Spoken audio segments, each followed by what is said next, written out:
Bonjour à tous, je suis toujours M. Assombo Dialek, ingénieur agronome sortant de la phase de l'Université de Chao, également phytopathologiste. Je suis comme ça dans mon champ de basket d'une superficie de 2500 mètres carrés. Donc, malgré le fait que, comme je dis souvent, malgré le fait tout ce que je fais, j'intègre toujours la recherche dedans. Donc, j'ai donc associé aussi avec de l'haricot. L'haricot là qui a pour but de fertiliser le sol de telle sorte que lorsque les tiges de basket là, ça va grimper au sol là, ça va trouver des éléments fertilisants que la biomasse de l'haricot va déposer au sol. Donc, comme ça, ce n'est même pas sur ça que j'aimerais vraiment vous entretenir, puisque plusieurs personnes dans mes vidéos, comment devenir maître producteur de la tomate, beaucoup de personnes m'ont posé des questions par rapport à ça. Donc, je pense que j'ai répondu à toutes les questions. Donc, on me posait comment est-ce que je peux faire de la tomate sur une superficie de 50 mètres carrés et avoir beaucoup d'argent.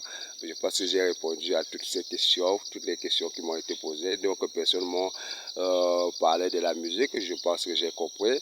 Donc, pour les vidéos, là, il n'y aura plus la musique. Donc, aujourd'hui, je vais juste vous montrer les bases. Puisque lorsque j'ai parlé de comment devenir maître producteur de la tomate, je ne vous ai pas montré comment la base normalement de la tomate. La base de la tomate, normalement, quand vous commencez avec la base de la tomate, normalement, avec la tomate, vous voulez vraiment vous lancer pour produire de la tomate. Normalement, il faut d'abord commencer par le choix de la semence. Dans le choix de la semence, choisissez la semence en fonction de votre zone agroécologique. Choisissez la semence en fonction de ses caractéristiques. Donc, en fonction de la résistance, on l'a dit, en fonction du rendement, en fonction du taux de germination, en fonction de la précocité ou bien la durée normale, jusqu'à la récolte, son cycle. Donc, aujourd'hui, je vais vous montrer juste comment préparer une très bonne pépinière de tomates. Donc, moi, je suis également en projet sur un projet. Moi, je suis en train de gérer un projet de tomates, mon propre projet aussi.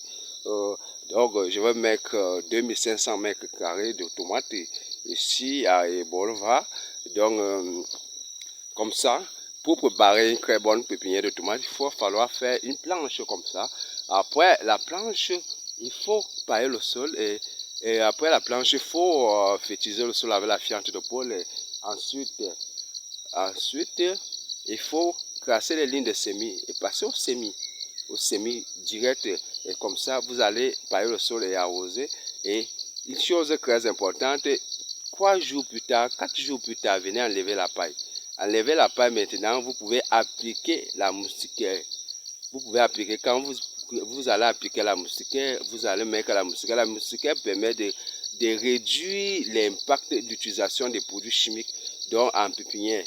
Donc, et là maintenant, ce que vous pouvez faire, c'est mettre la moustiquaire comme ça. Ça va réduire l'attaque des insectes.